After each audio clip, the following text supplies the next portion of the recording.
Jessica Mila lompat kegirangan saat tahu hamil anak perempuan. Jessica Mila lompat kegirangan saat tahu hamil anak perempuan. Tidak hanya itu, Jessica juga teriak di tengah-tengah anggota keluarga yang hadir. Hal tersebut berlangsung kala Jessica Mila menggelar acara gender reveal. Video acara tersebut dibagikan Jessica Mila lewat Instagram story-nya, @jesscmila.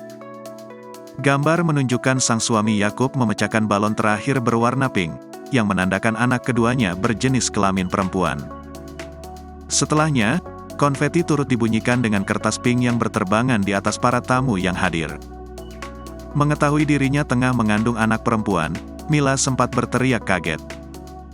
Beberapa saat, ia juga sempat melompat kecil kegirangan. Sementara itu, Yakub dengan ekspresi yang sama menghampiri sang istri. Putra dari pengacara Otto Hasibuan ini langsung memeluk Mila. Kebahagiaan itu turut diiringi sorak-sorak daripada undangan yang hadir di momen spesial itu. Di sisi lain, Yakub sempat membongkar perkiraan buah hatinya akan lahir. Pun ia mengungkapkan rencana proses persalinan akan dilakukan di Indonesia. Meski demikian, sejauh ini ia belum mengetahui rumah sakit mana yang akan dipilih untuk melahirkan putri pertamanya nanti. Bulan Maret, perkiraan lahir, jelas Yakub. Sejauh ini di sini ya, Indonesia, lanjutnya.